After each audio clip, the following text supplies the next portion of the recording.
مخبرا وآمرا ان اللہ وملائکتہ یصلون علی النبی یا ایہا الذین آمنوا صلوا علیہ وسلموا تسلیما اللہم صلی علی سیدنا و مولانا محمد معدن الجود والکرم صلاۃ و سلاما علیک یا سیدی یا رسول اللہ وعلی آلک و اصحابک یا محبوب رب العالمین۔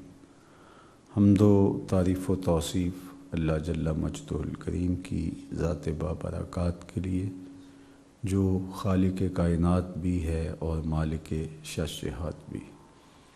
اللہ جل وعلا کی حمد و ثنا کے بعد رسول رحمت، شفیع معظم، نبی محتشم، حضور ختمی المرتبت صلی اللہ علیہ وآلہ وسلم کے حضور ناز میں اپنی عقیدتوں، ارادتوں اور محبتوں کا خراج پیش کرنے کے بعد واجب الاحترام ذوی الاحتشام معزز مکرم سامعین، ناظرین و ناظرات، السلام علیکم ورحمۃ اللہ وبرکاتہ۔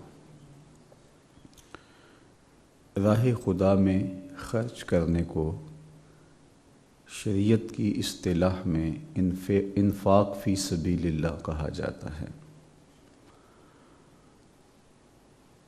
جو صدقات واجبہ ہیں جیسے زکوٰۃ ہے، صدقہ فطر ہے، اسی طرح کسی نے منت مان لی تو اس کو ادا کرنا، اس مالی صدقے کو پورا کرنا، اسی طرح قسم کے کفارے کے اندر یا دیگر کفارات کے اندر جو صدقات نافلہ ہیں وہ صدقات واجبہ کی ادائیگی کے بعد ہونے چاہیے۔ اگر کسی کے ذمہ زکوٰۃ واجب ہے اور وہ اس کو ادا نہیں کرتا اور نفلی صدقات کرتا ہے تو یہ ایسے ہی ہے جیسے کوئی بندہ فرض نماز نہ پڑھے اور نوافل ادا کرے۔ تو اولیت فرائض کی ہے، اس کے بعد پھر نوافل آتے ہیں۔ راہ خدا میں اپنے مال کا 40واں حصہ خرچ زکوٰۃ کہلاتا ہے۔ اس کے شریعت نے مصارف بھی بتا دیے کہ ان لوگوں پر آپ خرچ کر سکتے ہیں۔ اس کا نصاب بھی طے ہے، 52.5 تولے چاندی یا 7.5 تولے سونا یا دونوں میں سے کسی ایک کی قیمت تک آپ کے پاس جو مال ہے، رقم ہے، پارچہ جات ہیں، دیگر اشیاء ہیں، ان کی قیمت پہنچ جائے۔ اور اسی طرح صدقہ فطر واجب ہوتا ہے، جو صاحب نصاب ہو اس پر سال گزرنا شرط نہیں۔ جس طرح زکوٰۃ کے نصاب پر سال گزرے تو زکوٰۃ واجب ہوتی ہے، سال کے دوران خرچ کر دیا گیا وہ پیسہ تو زکوٰۃ اس پہ واجب نہیں ہوگی۔ جو زمین ہے وہ 3 طرح کی ہے۔ ایک وہ جس میں آپ نے رہائش رکھی ہے، آپ کا گھر ہے، آپ کی دکان ہے، آپ کی فیکٹری ہے، اس پر زکوٰۃ نہیں ہے۔ دوسری وہ زمین ہے کہ جو آپ زراعت کے لیے استعمال کرتے ہیں، اس میں فصل اگتی ہے، باغات ہیں، تو اس کا عشر ہے۔ اگر وہ بارانی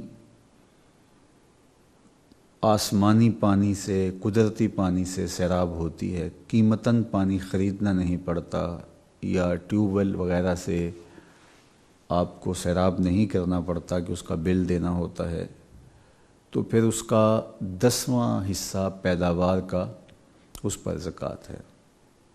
اسی طرح جو بارانی ہے تو اس کا 10واں حصہ ہے، اور جو ٹیوب ویل سے یا خرید کے پانی لگاتے ہیں تو اس کا پیداوار پر 20واں حصہ ہے۔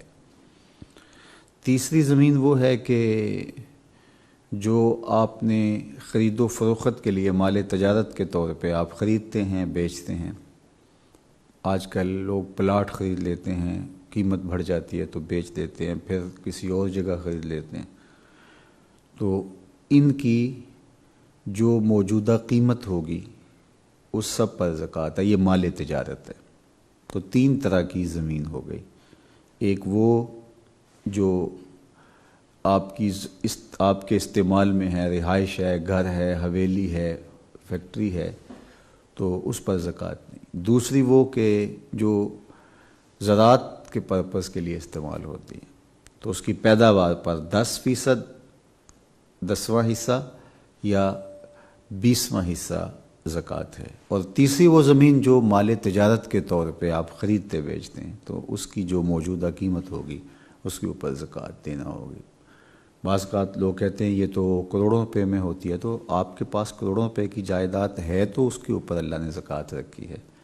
غریب آدمی پر تو زکوٰۃ نہیں ہے. تو بندہ کہے کہ یہ تو اتنی بن جاتی ہے، تو میاں یہ کتنوں کی اتنی بنتی ہے؟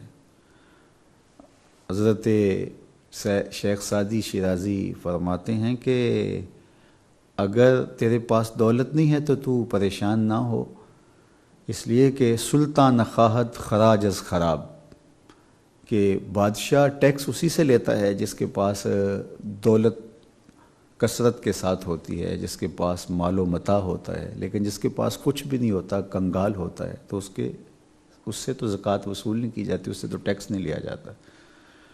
تو یہ تین قسمیں ہوئیں زمین کی. اسی طرح جو جانور ہیں، سال کا اکثر حصہ چراگاہوں میں چر کے کھاتے ہیں، تو ان پر بھی زکوٰۃ رکھی گئی ہے. اچھا، یہ جو صدقہ فطر ہے، صدقہ فطر کے لیے سال گزرنے کی شرط نہیں ہے. زکوٰۃ کا ہی نصاب ہے، 52.5 تولے چاندی یا 7.5 تولے سونا، یا ان میں سے کسی ایک کی مقدار تک کسی کے پاس رقم یا اشیاء ہوں. لیکن زکوٰۃ میں شرط ہے کہ پورا ایک سال گزرے، اور سال کا اعتبار شمسی تقویم کے حساب سے نہیں ہوگا بلکہ قمری تقویم کے حساب سے ہوگا. یعنی اسلامی سال یہاں مراد لیا گیا ہے. تو ایک سال پورا گزر گیا تو زکوٰۃ واجب ہو جائے گی. لیکن جو نصاب زکوٰۃ کا ہی ہے اور اس پر سال کیا ایک مہینہ بھی نہیں گزرا، عید کے دن آپ اس کے مالک ہوئے، تو آپ کے اوپر لازم ہے کہ آپ صدقہ فطر ادا کریں. تو اسی طرح کچھ چیزیں ایسے واجب ہوتی ہیں کہ آپ نصاب کے مالک نہیں بھی ہیں تو پھر بھی آپ کے اوپر واجب ہو جاتی ہیں. یعنی ایک تو وہ مال ہے جس پہ سال گزرے، دوسرا یہ ہے کہ سال نہ گزرے نصاب ہو، اور تیسری صورت یہ ہے کہ نصاب بھی پورا نہ ہو، سال بھی گزرنا شرط نہیں ہے. جس طرح کسی نے قسم توڑ دی تو اس کا کفارہ وہ ادا کرتا ہے، تو وہ کفارہ روزوں کی صورت میں نہیں بلکہ مال کی صورت میں دیتا ہے. تو اس کے لیے یہ شرط نہیں ہے کہ وہ صاحب نصاب ہو تو پھر ہی وہ کفارہ ادا کرے گا. اسی طرح دیگر کفارات. تو ہمیں ہمارے مالک نے یہ پابند بنایا ہے کہ ہم اپنے اموال کا حق نکالیں، کھیتی کا حق نکالیں، اور اس کے علاوہ بھی ہم راہ خدا میں خرچ کریں. زکوٰۃ ادا کرنے سے بھی رزق میں برکت ہوتی ہے، اور نفلی صدقات سے بھی رزق میں برکات پیدا ہوتی ہیں. اور یہ جو ماہ صیام ہے، اس میں اللہ تعالیٰ نے خاص برکات رکھی ہیں، خاص رحمتیں اللہ تعالیٰ نے نازل کی ہیں. فرمایا گیا کہ جو ماہ صیام ہے اس میں اعمال کا صلہ اور اجر بڑھ جاتا ہے. حتیٰ کہ آپ ایک نفل ادا کریں تو ایک فرض کا ثواب ملتا ہے، اور ایک فرض ادا کریں تو 70 فرائض کا ثواب ملتا ہے، 70 گنا اجر بڑھ جاتا ہے. تو اگر نفلی صدقہ آپ کرتے ہیں تو فرض صدقے جتنا ثواب ملے گا، اور زکوٰۃ اگر آپ دیتے ہیں تو 70 گنا رمضان میں اس کا آپ کو ثواب ملے گا۔ افضل صدقہ جو ارشاد فرمایا گیا وہ ماہ سیام میں جو ادا کیا جائے، اور میرے اور آپ کے آقا مولا حضور ختم المرتبت صلی اللہ علیہ وآلہ وسلم رمضان میں اس کثرت کے ساتھ صدقہ کرتے تھے کہ حدیث میں آتا ہے جس طرح تیز ہوا چلتی ہے، اس طرح حضور علیہ السلام اس ماہ مبارک کے اندر صدقات و خیرات کیا کرتے تھے۔ ہمارے مالک نے ہمیں صدقہ کرنے کی، راہ خدا میں خرچ کرنے کی ترغیب دی ہے۔ آج کی گفتگو اسی عنوان سے ہے، اور اپنے مخصوص وقت میں ہم اس پر کچھ باتیں آپ کے سامنے رکھیں گے۔ کتاب رحمت قرآن مجید فرقان حمید میں اللہ تعالیٰ جل شانہ نے ارشاد فرمایا وَأَنفِقُوا مِمَّا رَزَقْنَاكُم مِّن قَبْلِ أَن يَأْتِيَ أَحَدَكُمُ الْمَوْتُ فَيَقُولَ رَبِّ لَوْلَا أَخَّرْتَنِي إِلَىٰ أَجَلٍ قَرِيبٍ فَأَصَّدَّقَ وَأَكُن من الصالحین۔ ارشاد فرمایا کہ خرچ کرو اس سے جو ہم نے تمہیں دیا، یعنی جو ہم نے تمہیں دیا اسی سے ہی ہم تم سے طلب کر رہے ہیں۔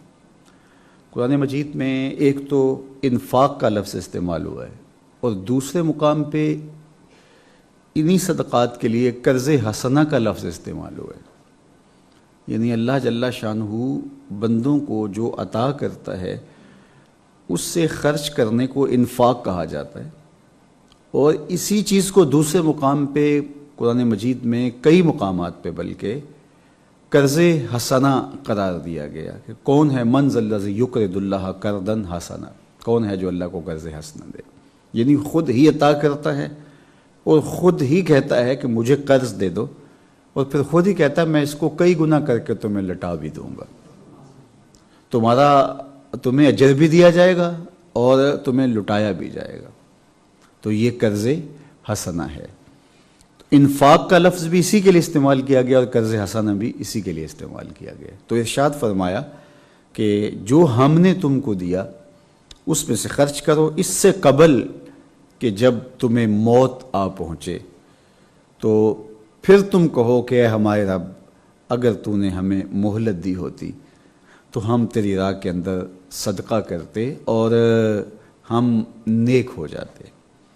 جب مخمصے کی حالت ہوتی ہے، جب آنکھیں تاڑے لگ جاتی ہیں، اور جب انسان کسی کام کا نہیں رہتا اور وہ اب احکام بھی نافذ نہیں کر سکتا، کسی کو کہہ بھی نہیں سکتا، اب بس وہ دیکھ لیتا ہے اور سمجھ رہا ہے ساری کہانی، لیکن اب نہ وہ بول سکتا ہے نہ کسی کو اشارہ دے سکتا ہے، اب وہ اپنے آپ سے کہتا ہے کاش کہ مجھے تھوڑی سی مہلت مل جائے، 2 لمحے مل جائیں اور میں اپنے وارثوں کو کہہ دوں کہ میرا اتنا مال راہ خدا میں خرچ کر دو تاکہ میری آخرت سوکھی ہو جائے، میری زندگی کے جو لمحات اس وقت ہیں، میں جو دیکھ رہا ہوں کہ زندگی عارضی ہے، مختصر ہے، کچھ بھی نہیں ہے، تو میں اس مال کے ذریعے سے اپنی آخرت بہتر کر لوں، لیکن اس وقت تو ہاتھ میں کچھ نہیں ہوگا۔ تو اللہ فرماتا ہے قبل کہ اس وقت تم پچھتاؤ تو بہتر ہے کہ اب ہی ہمارے دیے ہوئے سے تم خرچ کر دو۔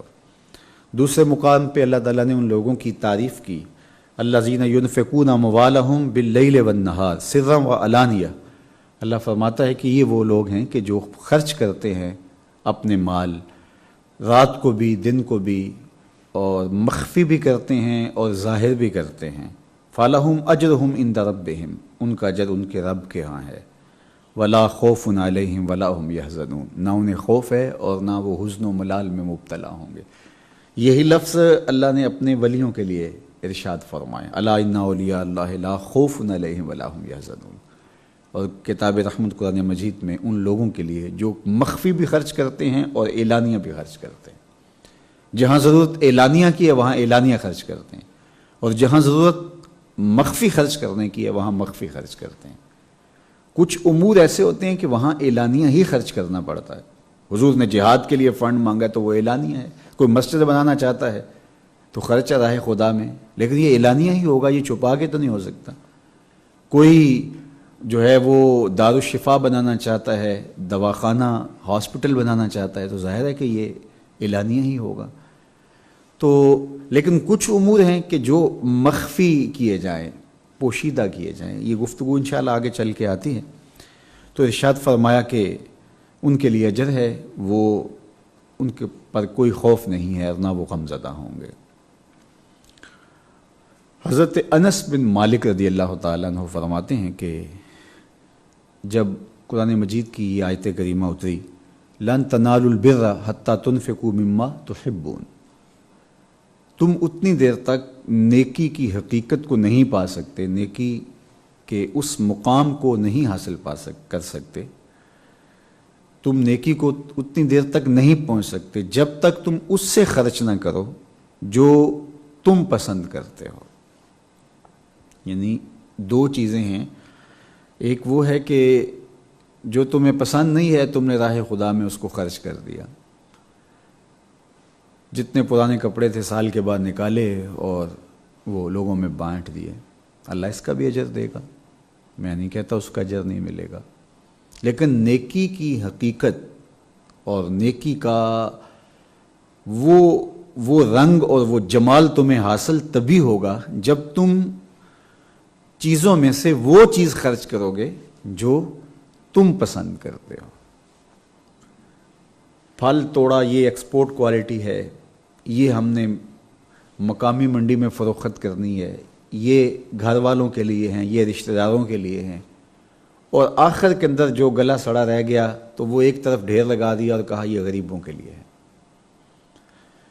تو کہا کہ تم نیکی کی حقیقت نہیں پا سکتے جب تک تم مال میں سے اس کو خرچ نہ کرو جس کو تم پسند کرتے ہو۔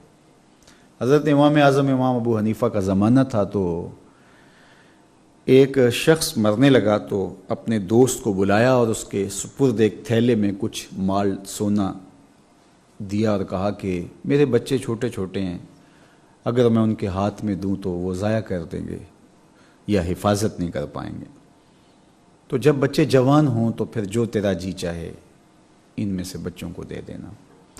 اس کا مطلب یہ تھا کہ مال سنبھالے گا، ایک وقت گزر جائے گا، میرے بچے جوان ہوں گے، تو کہیں ایسا نہ ہو کہ یہ پھر کچھ خود رکھنا چاہے تو اس کا وہ رکھا جانا حرام ہو۔ تو انہوں نے کہہ دیا کہ جو تیرا جی چاہے بچوں کو دے دینا، ظاہر ہے میرا دوست ہے اور میرے یتیم بچے اس کے بھتیجے لگتے ہیں تو یہ دے گا، لیکن پھر بھی اگر کچھ نہ کچھ یہ رکھ لے تو حرام اور ناجائز تو نہ ہو۔ تو وصیت اس نے اس طرح کی کہ جب بچے جوان ہو جائیں تو جو تیرا جی چاہے یہ بچوں کو دے دینا، تھیلے میں ڈال کر کے سونا اس کو دے دیا۔ وقت گزرتا گیا، لیل و نہار کروٹیں بدلتے رہے، خیر بچے جوان ہو گئے۔ ایک دن اس نے بلایا، 4 لوگوں کو بھی بلایا، کہا کہ جب ان کے والد انتقال کرنے لگے تھے تو انہوں نے مجھے یہ سونا تھیلے میں ڈال کے دیا تھا اور کہا تھا جب بچے جوان ہو جائیں تو جو تیرا جی چاہے یہ بچوں کو دے دینا۔ تو اس نے سونا نکال لیا اور خالی تھیلا بچوں کو دے دیا۔ اب سارے کہیں کہ یتیموں سے ظلم ہوا ہے، لیکن کہیں کہ کیا کرے میاں، وصیت ہی ایسی تھی کہ جو تیرا جی چاہے وہ بچوں کو دے دینا۔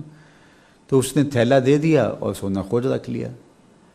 اب سارے لوگ وہاں سے بڑے بے چین، چیں بجبیں اور اضطراب کے عالم میں اٹھے اور کہا کہ عجیب بات ہے یار، اس نے سارا سونا خود رکھ لیا اور بچوں کو تھیلا دے دیا، اور پھر خود ہی کہیں کہ اب ہم کیا کر سکتے ہیں۔ علماء کے پاس گئے تو انہوں نے کہا جی وصیت کے اعتبار سے تو اب ہم کچھ نہیں کر سکتے، قاضی بھی کچھ نہیں کر سکتا، عدالت بھی کچھ نہیں کر سکتی۔ حضرت امام اعظم ابو حنیفہ کے پاس کچھ لوگ چلے گئے، کہا کہ آج شہر میں بڑا ظلم ہوا ہے، لیکن دستاویز ایسی تھی کہ اس پہ بات نہیں ہو سکتی۔ تو فرمایا کیا ہوا؟ تو انہوں نے ساری کہانی سنائی، کہا کہ مجلس دوبارہ منعقد کی جائے اور مجھے بھی بلایا جائے۔ دوبارہ مجلس منعقد ہوئی، لوگوں کو بلایا گیا، تو کہا کہ ہاں بتاؤ، کہا کہ ان کے والد نے یہ نصیحت کی تھی، یہ وصیت کی تھی، میرے پاس موجود ہے، اور اس میں لکھا ہے کہ جب بچے جوان ہو جائیں گے یہ سونا تھیلے میں ڈال کر اس نے مجھے دیا تھا، کہا اس میں سے جو تیرا جی چاہے وہ بچوں کو دے دینا۔ تو امام اعظم نے فرمایا کہ یہی وصیت تھی نا؟ اس نے کہا ہاں۔ تو کہا وصیت پھر پڑھو۔ اس نے کہا کہ وصیت یہ تھی کہ جب بچے جوان ہو جائیں تو اس میں سے جو تیرا جی چاہے وہ بچوں کو دے دینا۔ تو امام اعظم ابو حنیفہ علیہ رحمہ فرمانے لگے کہ اب تیرا جی سونے کو چاہ رہا ہے یا تھیلا رکھنے کو چاہ رہا ہے؟ اس نے کہا جناب میں تو سونا رکھنا چاہ رہا ہوں۔ کہا وصیت یہی تھی جو تیرا جی چاہے وہ بچوں کو دے دینا۔ تو کہا سونا بچوں کو دو، تھیلا خود رکھو، اس لیے کہ والد کی وصیت تھی کہ جو تیرا جی چاہے وہ بچوں کو دے دینا۔ لن تنالوا البر حتی تنفقوا مما تحبون، اتنی دیر تک تم نیکی کو نہیں پا سکتے جب تک اس سے خرچ نہ کرو جسے تم پسند کرتے ہو۔ یہاں مما تحبون کہا، اس سے جس کو تم پسند کرتے ہو، ما تحبون نہیں کہا۔ اگر ما تحبون کہا جاتا پھر سارا وہ مال خرچ کرنا پڑتا نیکی کی حقیقت پانے کے لیے جس کو پسند کیا جاتا ہے۔ تو کہا جس کو پسند کرتے ہو اس سے راہ خدا میں خرچ کرو، ایکسپورٹ کوالٹی سے دو نا، اس کو تم پسند کرتے ہو۔ جو باغ میں پھل توڑا اور جو گھر لے جانا چاہتے ہو، جو دوستوں کو تحفے میں بھیجنا چاہتے ہو، وہی غربا کو بھیجو نا۔ بچی ہوئی دیگیں آپ بھیج دیتے ہیں مدارس میں اور دوسری جگہوں پہ، اگر نہ بچتی تو آپ نہ بھیجتے۔ کہا نہیں، ایسا نہیں ہے، نیکی کی حقیقت تمہیں تب ہی ملے گی جب تم اس سے خرچ نہیں کرو گے جو تم پسند کرتے ہو۔ حدیث پاک میں آتا ہے کہ حضرت ابو طلحہ رضی اللہ تعالیٰ عنہ انصاری صحابی تھے اور مدینے میں مالدار شخص تھے، اور ان کے پاس بہت سارے باغات تھے اور بھی اموال تھے۔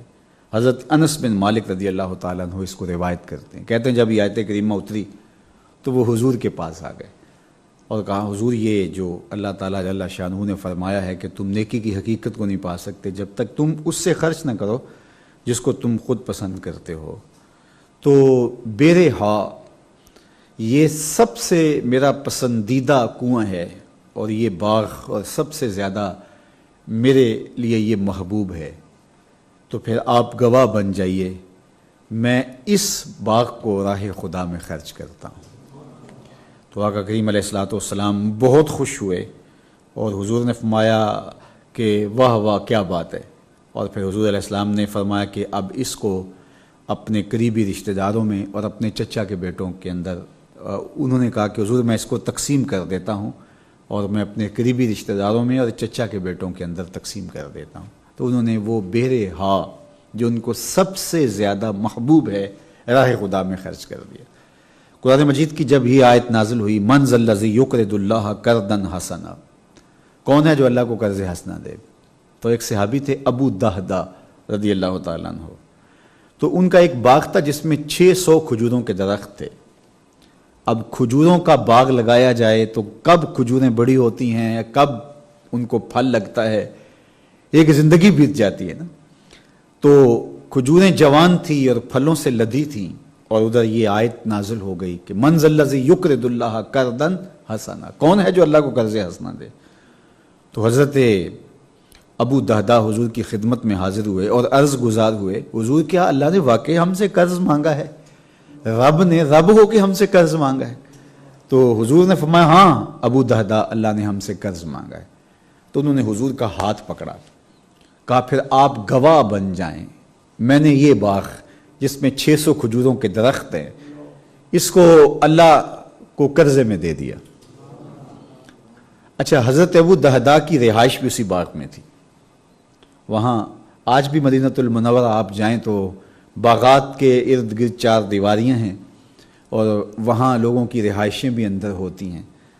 تو اندر ہی رہائش تھی تو وہ اندر نہیں جا رہے، باہر کھڑے ہو گئے اور اپنی بیوی کو اور اپنے بچوں کو آواز دیتے ہوئے کہتے ہیں یا امت دہدا اخرجی، اے دہدا کی امی جلدی جلدی بچوں کو لے کے باہر آ جا، یہ باغ اب ہمارا نہیں رہا، ہم نے اللہ کو دے دیا ہے۔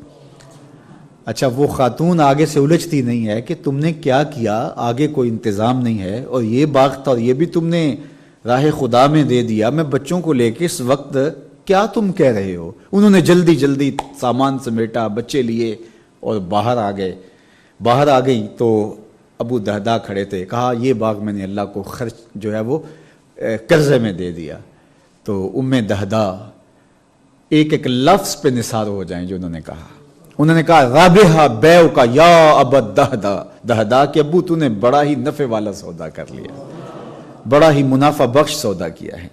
اللہ اکبر۔ راہ خدا میں دیتے ہوئے جب تمہیں خوشی محسوس ہو رہی ہو تو پھر سمجھ لو کہ تمہارا یہ پیش کرنا اللہ کی بارگاہ میں بہت مستجاب اور مقبول ہے۔ خوشی سے سرشاری ہو کے میں اس کو دے رہا ہوں، وہ مجھ سے قرضہ مانگتا، وہ رب ہو کے خود دے کے اور خود کہہ رہا مجھے قرضہ دے دو، اور پھر کہتا ہے کہ میں اس قرضے کو لٹاؤں گا بھی، اور ایسا نہیں ہے کہ جتنا تم نے دیا اتنا لٹاؤں گا، کئی گنا لٹاؤں گا۔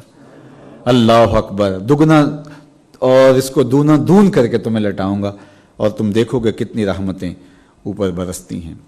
ارشاد فرمایا وما تقدموا لانفسکم من خیر تجدوہ عند اللہ هو خیرا واعظم اجرا، کہا کہ جو تم اللہ کی راہ میں دیتے ہو، آگے بھیجتے ہو، یہ تمہارے اپنے لیے ہے، یہ کسی اور کے لیے نہیں دے رہے، تم اپنے لیے دے رہے ہو، اور تم بہتر پاؤ گے اللہ کے ہاں، اس کا اجر بھی پاؤ گے، اس کا صلہ بھی پاؤ گے۔ حضور علیہ السلام کی خدمت میں سیدہ عائشہ رضی اللہ تعالی عنہ موجود تھیں، تو ایک بکری کو ذبح کیا گیا، تو اس بکری کے مختلف حصے خیرات کر دیے گئے سوائے ایک دستی کے۔ دستی کا گوشت حضور پسند کرتے تھے، تو ام المومنین نے وہ گوشت رکھ لیا کہ یہ گھر پکا لیں گے، تو باقی سارا بانٹ دیا گیا۔ تو حضور علیہ السلام نے فرمایا کہ کوئی باقی بچا ہے؟ تو انہوں نے کہا حضور ایک دستی بچی ہے۔ تو حضور نے فرمایا کہ جو بھیج دیا ہے وہ بچا ہے، جو تم نے بھیج دیا ہے، راہ خدا میں خیرات کر دیا ہے، کہا کہ وہ ہی بچا ہے۔ فرمایا ابن آدم کہتا ہے مالی مالی مالی، میرا مال میرا مال میرا مال، کہ اس کا ایک مال تو وہ ہے جو اس نے کھایا اور ضائع ہو گیا، ایک مال وہ ہے جو اس نے پہنا اور پرانا کر دیا، اور فرمایا جو بچ گیا جس کو کہتا ہے میرا مال، کہا وہ اس کا نہیں ہے، وہ اس کے پسماندگان کا ہے، وہ آپس میں بانٹیں گے، وہ کفن بھی میلا نہیں ہونے دیں گے کہ تقسیم کر لیں گے۔ اللہ اکبر۔ تو راہ خدا میں تقسیم کرنے کی ہمیں ترغیب دی گئی ہے کہ آج تمہارا ہے، کل تمہارا نہیں ہوگا، تمہارے بعد تمہارے ایصال ثواب کے لیے وہ مال خرچ کر دیں تو اچھی بات ہے، نہ کریں تو تم تو نہیں بول سکتے، تمہاری تو جب آنکھیں تاڑے لگی ہوں گی تو اس وقت بھی نہیں تم بول سکو گے۔ تو آج تمہارے اختیار میں ہے، آج تمہارے پاس ہے، آج جتنا بھی خرچ کرو گے۔ حضور علیہ الصلوۃ والسلام نے فرمایا، حضرت ابن ابی ملیکہ رضی اللہ تعالی عنہ حضرت ام المومنین سیدہ عائشہ رضی اللہ تعالی عنہ سے روایت کرتے ہیں کہ رسول کریم صلی اللہ علیہ وآلہ وسلم نے ارشاد فرمایا اتقوا النار ولو بشق تمرہ، آگ سے بچ جاؤ اگرچہ کھجور کے ایک ٹکڑے سے ہی، یعنی تمہارے پاس راہ خدا میں خرچ کرنے کے لیے لاکھوں نہیں ہیں، کروڑوں اور اربوں روپے تمہارے پاس نہیں ہیں، کھجور کا ایک ٹکڑا ہی پڑا ہوا ہے، تو وہی راہ خدا کے اندر خرچ کر دو، تو اس سے ہی تم آتش دوزخ سے محفوظ ہو جاؤ گے، اور یہ حجاب بن جائے گا، ستر اور پردہ بن جائے گا۔ ام المومنین سیدہ عائشہ رضی اللہ تعالی عنہ سے حضور نے ایک دن فرمایا یا عائشہ استتری من النار ولو بشق تمرہ، اے عائشہ آگ سے بچ جاؤ، آگ سے حجاب اور پردہ اختیار کرو۔ کس طرح؟ اگرچہ کھجور کا چھوٹا سا ٹکڑا ہی راہ خدا میں خیرات کر کے، تو یہ آتش دوزخ سے بچانے کا سبب اور ذریعہ ہے۔ اور قیامت کے دن یہ صدقہ جو ہم راہ خدا میں کرتے ہیں یہ سائبان بن جائے گا، جب تک حساب ہوتا رہے گا، 50,000 سال کا طویل دن ہے، تو صدقہ دینے والے کے سر کے اوپر سایہ بن کے، بادل بن کے یہ طاری رہے گا، تاکہ اس کو آسودگی اور ٹھنڈک پہنچتی رہے، حتیٰ کہ حساب کتاب سمیٹ لیا جائے اور لوگ جنت میں یا جہنم میں جائیں۔ اس حوالے سے حضرت عقبہ بن عامر رضی اللہ تعالیٰ عنہ سے معروف روایت ہے کہ آقا کریم علیہ السلام نے فرمایا کل امرئ من ذل صدقتہ حتی یفصل بین الناس، ارشاد فرمایا کہ لوگ قیامت کے دن اپنے اپنے صدقات کے سائے تلے ہوں گے، حتی یفصل بین الناس، یہاں تک کہ لوگوں کے درمیان فیصلہ کیا جائے گا، اور یحکم بین الناس، یا کہا کہ لوگوں کے درمیان جو ہے وہ حکم فیصلہ کر دیا جائے گا۔ جب تک فیصلہ ہوتا رہے گا اتنی دیر تک اہل صدقہ صدقہ کے سائے میں موجود ہوں گے۔ حضرت یزید بن ابی حبیب کہتے ہیں کہ مرثد بن عبداللہ ایک بزرگ تھے، تو وہ جب بھی کبھی مسجد میں آتے تو کبھی خالی ہاتھ نہیں آئے، کوئی نہ کوئی چیز اٹھا لاتے، کوئی کھجور لے آتے، گڑ کی روڑی لے آتے، کوئی روپیہ پیسہ، کوئی نہ کوئی چیز، ہر نماز کے وقت جب بھی مسجد میں آتے تو کوئی نہ کوئی چیز لے آتے۔ راستے میں کوئی کھڑا شخص مل جاتا، دروازے پہ کوئی بیٹھا شخص مل جاتا تو اس کو دے دیتے۔ تو کہتے ہیں ایک دن وہ مسجد میں آئے تو میں نے کہا کہ عجیب بات ہے، تمہارے، ان کے ہاتھ میں تھوم کی تری تھی، تو وہ لے آئے اور جیب میں ڈالی ہے، تو اس کی ایک خاص مہک ہوتی ہے، تو اس کی بو سے احساس ہو رہا تھا کہ ان کے پاس تھوم ہے۔ تو میں نے ان کو کہا کہ یہ کیا ماجرا ہوا کہ آپ یہ تھوم کی تری لے کر کے آئے ہیں؟ تو انہوں نے کہا فقلت لہو ابا الخیر ما ترید الی ھذا ینتن علیک ثوبک، میں نے کہا کہ یہ کیا ہے تمہارے پاس جس سے تمہارے لباس سے خاص قسم کی بو آ رہی ہے؟ قال، تو انہوں نے مجھے کہا یا ابن اخی، اے میرے بھتیجے سن، انہ واللہ ما کان فی منزلی شیء اتصدق بہ غیرہ، کہا کہ آج میرے گھر میں کوئی ایسی چیز نہیں تھی کہ جو میں راہ خدا میں صدقہ کرتا۔ میں نے ڈھونڈا، پورا گھر تلاش کر لیا، لیکن گھر میں کوئی ایسی چیز نہیں تھی کہ میں صدقہ کر سکتا۔ پھر میں نے یہ تھوم کی تری ہی لی اور میں اسے ہی لے آیا، اس لیے کہ میں نے رسول کریم صلی اللہ علیہ وآلہ وسلم کے صحابہ سے یہ بات سنی ہے کہ حضور نے ارشاد فرمایا ظل المومن یوم القیامہ صدقتہ، کہ مومن کا سایہ قیامت کے دن اس کا صدقہ ہوگا، اس لیے میں نے کہا کہ میں خالی نہ جاؤں۔ تو جب بھی وہ مسجد میں آتے تو کچھ نہ کچھ وہ صدقہ کر دیتے، کچھ نہ کچھ خیرات کر دیتے۔ صدقہ لازمی نہیں ہے کہ آپ کروڑوں روپے میں کریں تو وہ صدقہ ہوگا، اور اگر تھوڑا سا کریں تو وہ صدقہ نہیں ہوگا۔ حدیث پاک میں آتا ہے، حضرت علی رضی اللہ تعالیٰ عنہ سے یہ روایت مروی ہے کہ 3 لوگ حضور کی خدمت میں آئے۔ ایک نے حضور علیہ السلام کی خدمت میں 10 دینار پیش کیے، اور اس نے کہا حضور میرے پاس 100 دینار ہیں اور میں ان میں سے 10 دینار پیش کرتا ہوں۔ دوسرا شخص آیا تو اس نے کہا کہ میرے پاس 10 دینار ہیں تو میں ان میں سے 1 دینار پیش کرتا ہوں۔ تیسرا شخص آیا، اس نے کہا میرے پاس 1 ہی دینار ہے اور میں اس کا 10واں حصہ پیش کرتا ہوں۔ تو اس طرح ایک شخص نے 10 دینار دیے، ایک نے 1 دیا، اور ایک نے دینار کا 10واں حصہ دیا۔ تو آقا کریم علیہ الصلوۃ والسلام نے ارشاد فرمایا کلکم فی الاجر سوا، تم سارے کے سارے اجر میں برابر ہو، 10 دینار والا بھی، 1 دینار والا بھی، اور جس نے دینار کا 10واں حصہ خرچ کیا۔ کیوں؟ فرمایا کلکم تصدق بے عشر مالہ، تم نے اپنے مال کا 10واں حصہ خرچ کیا ہے۔ ایک آدمی ارب پتی ہے تو وہ کروڑوں روپے خرچ کرتا ہے، تو وہ ارب سے کروڑوں خرچ کرتا ہے، اور ایک کروڑ پتی ہے وہ لاکھوں خرچ کرتا ہے، تو وہ بھی اس حساب سے خرچ کر رہا ہے۔ اور ایک آدمی لاکھوں سے مالا مال ہے اور وہ ہزاروں خرچ کرتا ہے، اور ہزاروں والا 100 کی تعداد میں اور 100 والا روپوں میں خرچ کرتا ہے، تو بات ایک ہی ہوتی ہے۔ تو آقا کریم فرمایا تم سب نے مال کا 10واں حصہ خرچ کیا۔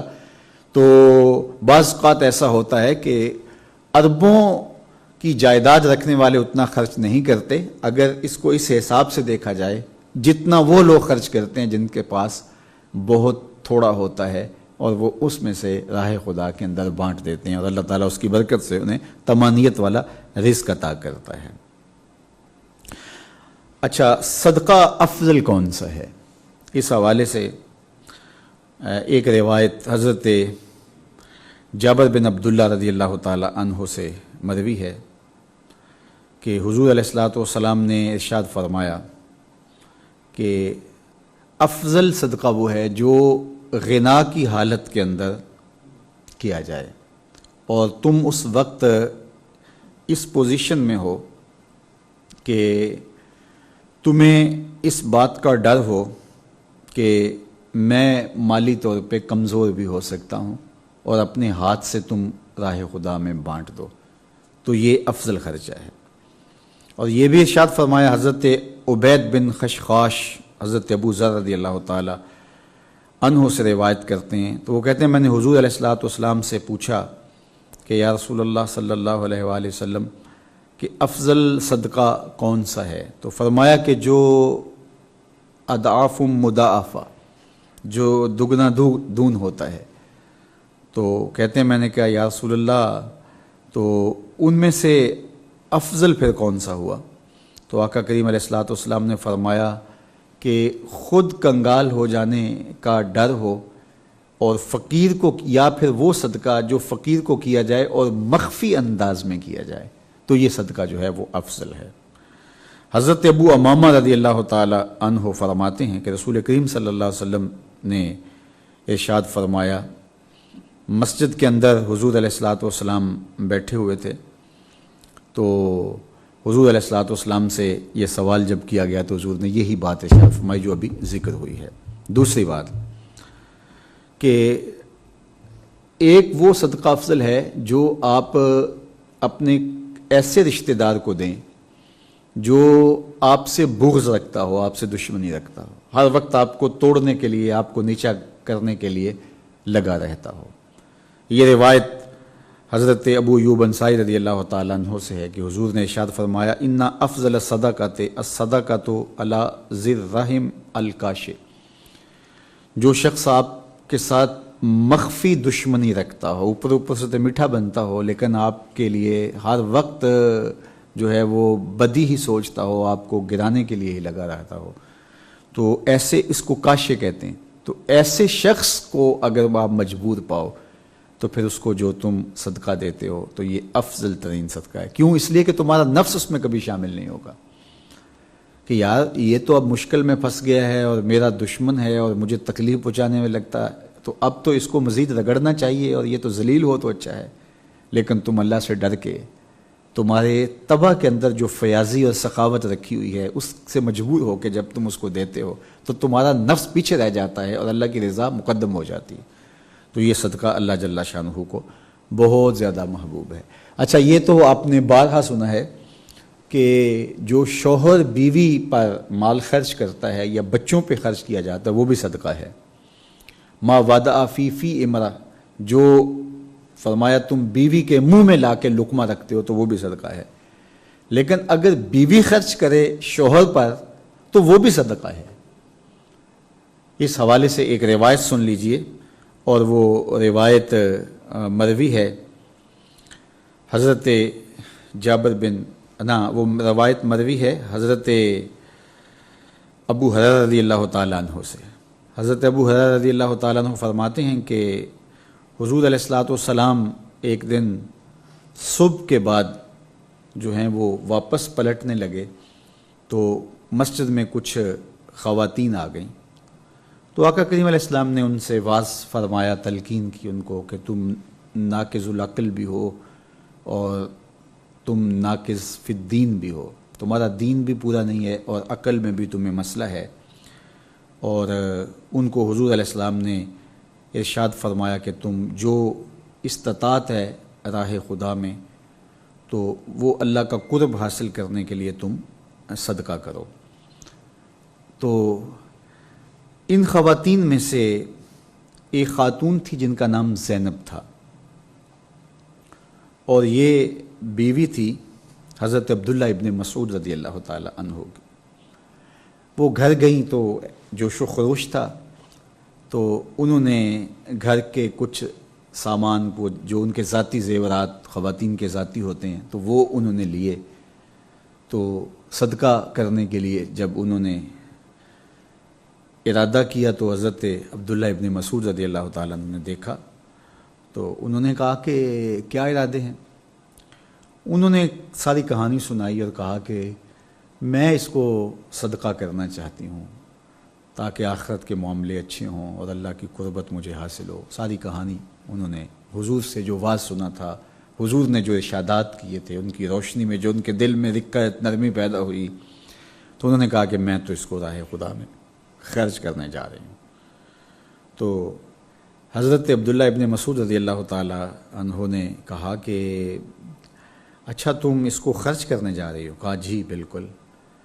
تو کہا کہ یہ تم پھر خرچ میرے پہ کر دو اور میرے بیٹوں پہ کر دو۔ تو انہوں نے کہا کہ یہ کیسے؟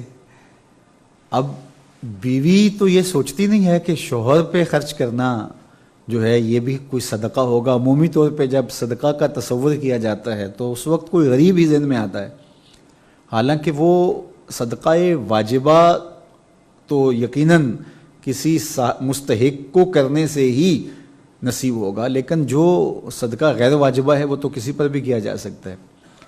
تو اس نے کہا یہ بات کیسے کہ آپ پر صدقہ کر دوں اور آپ کے بچوں پہ صدقہ کر دوں؟ اچھا میں حضور کے پاس جاتی ہوں اور حضور علیہ السلام سے پوچھتی ہوں، اگر حضور نے اجازت دی تو ٹھیک ہے، یہ تو اچھی بات ہوگی کہ گھر میں صدقہ ہو جائے۔ تو وہ حضور علیہ السلام کے دروازے پہ گئیں۔ جب وہاں پہنچی تو اور بھی بہت ساری خواتین وہاں آئی ہوئی تھیں۔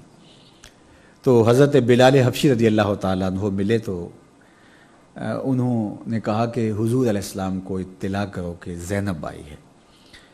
تو وہ حضور کی بارگاہ میں حاضر ہوئی اور حضور کی بارگاہ میں حضرت بلال حاضر ہوئے تو انہوں نے کہا کہ حاضر زینب تستاذن یا رسول اللہ صلی اللہ علیہ وسلم، حضور یہ باہر زینب کھڑی ہیں اور آپ سے اجازت طلب کرتی ہیں۔ تو حضور نے فرمایا ایو زینب، یعنی بہت ساری زینب نامی عورتیں تھیں مدینہ المنورہ میں، وہاں کون سی زینب؟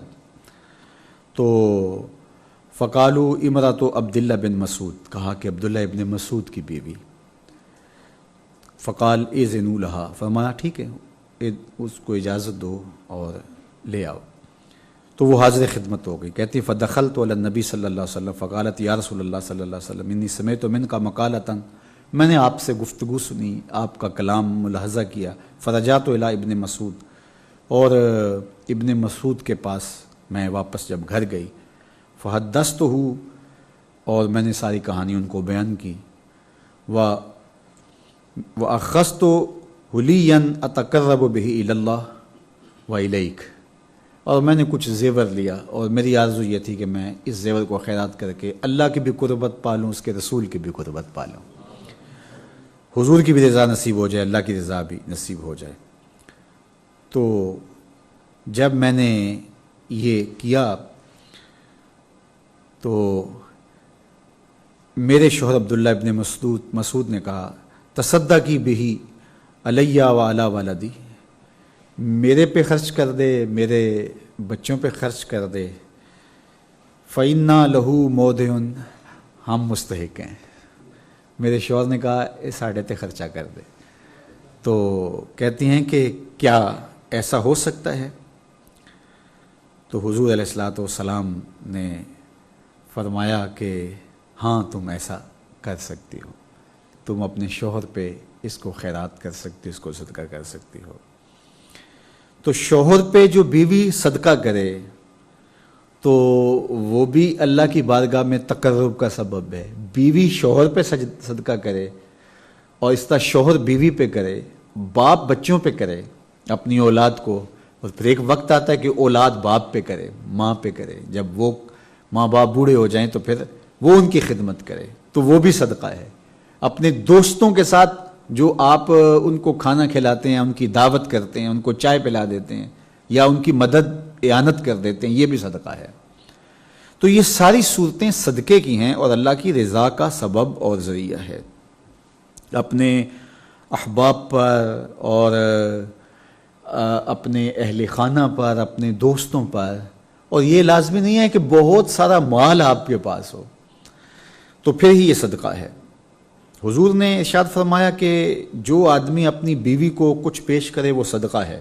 اور عباس بن ساری رضی اللہ تعالیٰ عنہ فرماتے ہیں ایک دن حضور نے فرمایا ان الرجل اذا سقا امرأتہ من الماء اجرا، جب کوئی شخص اپنی بیوی کو پانی پلا دے تو یہ بھی صدقہ ہے اور اس کا بھی اس کو اجر دیا جائے گا. ایک گلاس پانی کا بیوی کو پیش کر دے, گھر سے ہی جو ہے وہ کولر سے لے اور بیوی کو پیش کر دے, صدقے کا ثواب پا لے.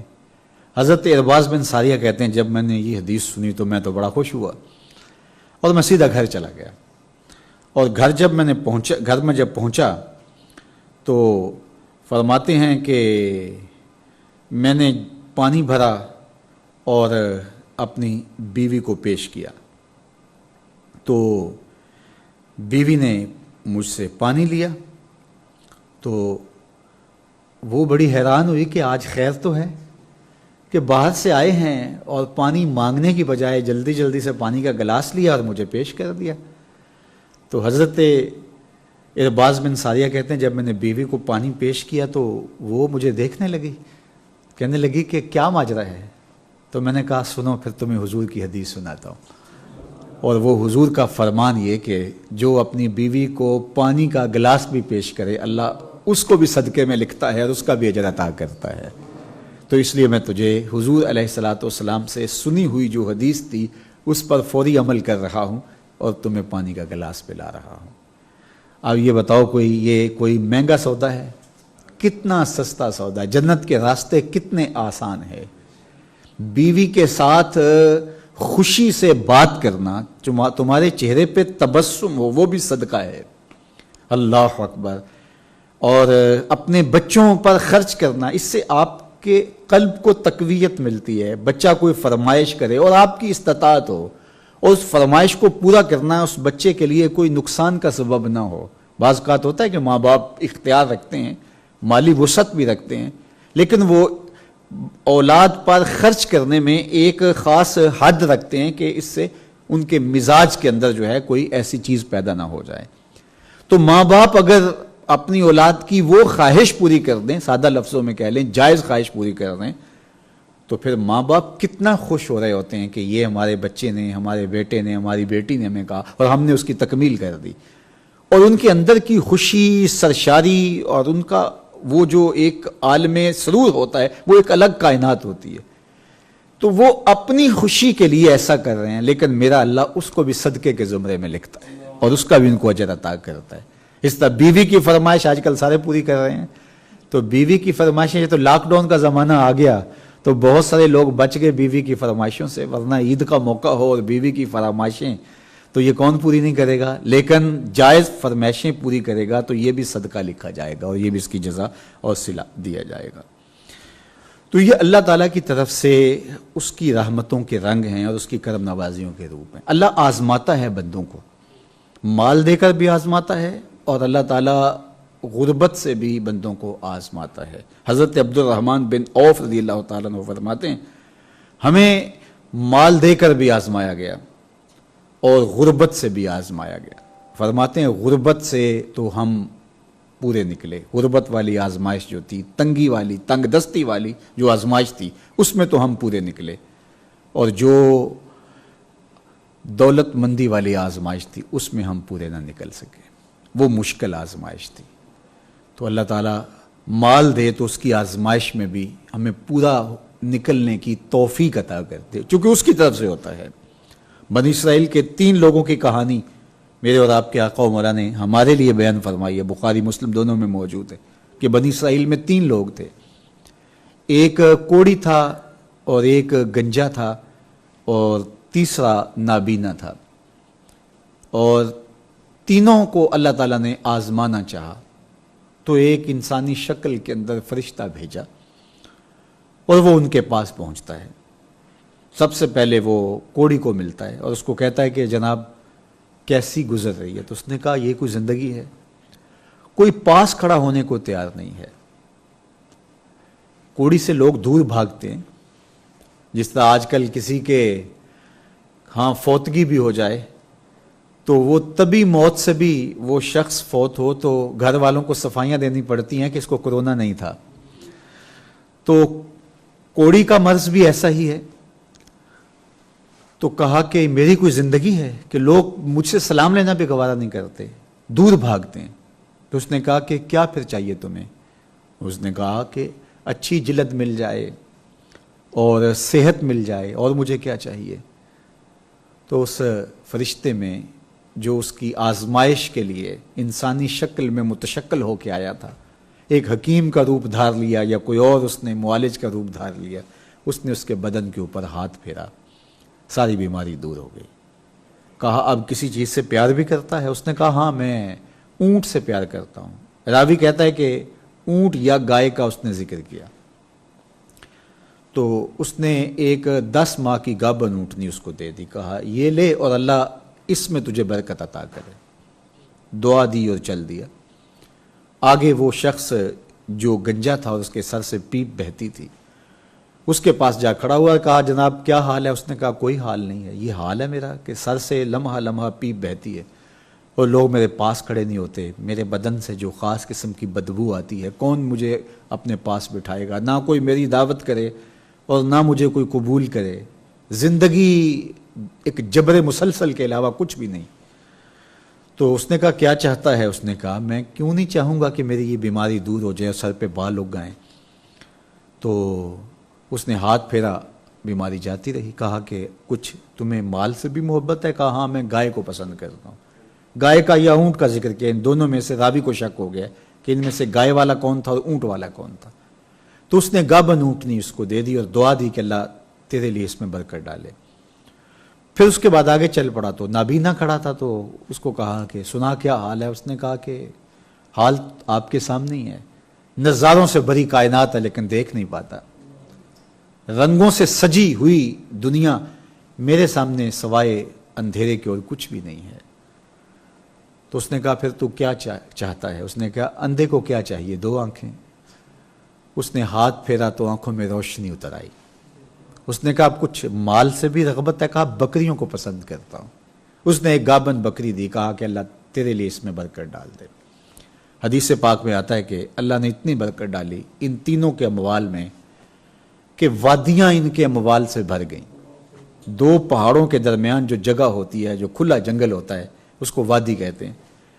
تو جو گائے والا تھا اس کے پاس اتنی گائے ہو گئیں کہ اتنے بیل ہو گئے کہ پوری وادی میں ان کو کھڑا کریں تو وہ وادی بھر جاتی ہے، اور جس کے پاس اونٹ تھے اس کے پاس اتنے اونٹ ہو گئے، اور بکری والے کے پاس بھی اتنی بکریاں ہو گئیں، شادیاں ہو گئی، بچے ہو گئے۔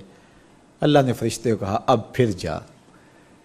ایک تو پرکھ ہم نے اس وقت کی تھی جب وہ آزمائش میں تھے، اور اب جو ہے وہ ہم ان کی آزمائش کے بعد کشادگی کے زمانے میں پرکھ کرتے ہیں۔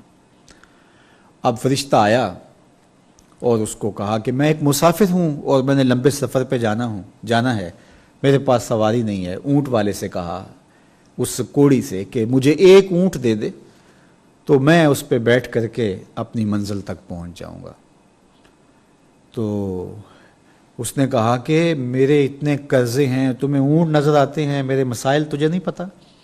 بچوں کی ابھی میں نے شادیاں کرنی ہیں، فلاں میرا معاملہ وہاں پھنسا ہوا ہے، فلاں وہاں اڑا ہوا ہے، فلاں میرے ماجرے ہیں، فلاں میرے ماجرے ہیں، تمہیں یہی دکھائی دیتا ہے، وہ نظر نہیں آتے؟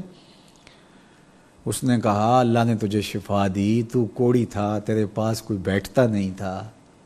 اس نے کہا میں کوڑی تھا، تو کسی اور کے مغالطے میں میرے پاس آ گیا ہے، میں تو آباء و اجداد سے مالدار چلا آ رہا ہوں۔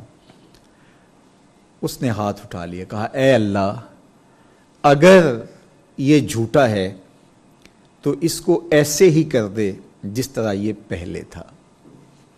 یہ جھوٹ بول رہا ہے، یہ آباء و اجداد سے تھا، ایسے ہی چلا آتا تو ٹھیک ہے، اور اگر یہ جھوٹ بول رہا ہے تو اس کو ایسے ہی کر دے جیسا تھا۔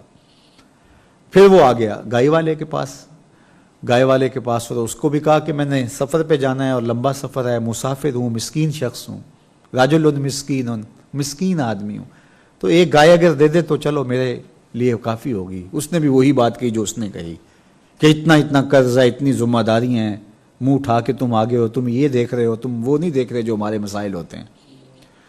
تو اس نے کہا کہ دیکھ تیرے سر سے پیپ بہتی تھی، سر پہ بال نہیں تھے، گنجا تھا تو آج گنجے کو ناخن مل گئے ہیں تو وہ مجھے باتیں سنا رہا ہے۔ اس نے کہا جا کام کر، تو کسی اور کے پاس آ گیا، کوئی اور گنجا ہوگا، میں تو آباء و اجداد سے مالدار ہوں، اور ایسے ساری کہانی سنائی۔ اس نے کہا اللہ تجھے ایسے ہی کر دے جیسا تو تھا۔ پھر اس کے بعد وہ گیا نابینے کے پاس، جو نابینا تھا، اور اس کی دعا سے وہ انکھیارا ہو گیا تھا. اس کو کہا کہ مجھے ایک بکری چاہیے، مسافر ہوں اور میں نے لمبے سفر پہ جانا ہے. اس نے کہا کہ اللہ کا کرم ہوا، میں تو نابینا تھا اور میرے پاس کچھ تھا بھی نہیں، تو یہ بکریوں کے ریوڑ، یہ مال و متاع، ایک بکری کیا جتنی چاہیے لے جا، یہ اس کا مال ہے، جس نے ایک سے اتنی دے دی تو اتنیوں سے اور زیادہ دے دے گا، مجھے کوئی ٹینشن نہیں ہے. تو اس نے کہا کہ میں تیرے رب کا قاصد ہوں، آزمانے کے لیے آیا تھا، پہلے 2 تو فیل ہو گئے ہیں اور تو پورے نمبروں سے پاس ہو رہا ہے. تو غربت کی آزمائش بھی ہے، دولت کی آزمائش بھی ہے. سرخرو وہ لوگ ہوتے ہیں کہ جو آزمائشوں میں کامیاب ہوتے ہیں. راہ خدا میں خرچ کرنے سے مال کم نہیں ہوتا. یہ ہماری ایک فکر ہے کہ مال کم ہو جائے گا، اتنے سے اتنا دے دیں گے. میں نے گزشتہ سے پیوستہ روز یہ حدیث آپ کے سامنے رکھی تھی کہ آقا کریم علیہ السلام نے 3 چیزوں پہ قسم کی، اور ان میں سے ایک یہ تھی ما نقص مال عبد من صدقہ. فرمایا میں محمد قسم اٹھا کے کہتا ہوں کہ صدقے سے مال کم نہیں ہوتا، صدقے سے مال کم نہیں ہوتا. میرے والد بزرگوار اللہ ان کی قبر پہ کروڑوں رحمتیں نازل فرمائے، وہ فرمایا کرتے تھے کہ کسی زمانے میں کنویں ہوا کرتے تھے، لوگ ان سے پانی لیا کرتے تھے. یہ ٹیوب ویل، یہ ہینڈ پمپ بعد میں آئے ہیں. تو اس زمانے میں وہ کنویں کھدے ہوئے ہوتے تھے، ان سے لوگ پانی نکالتے تھے.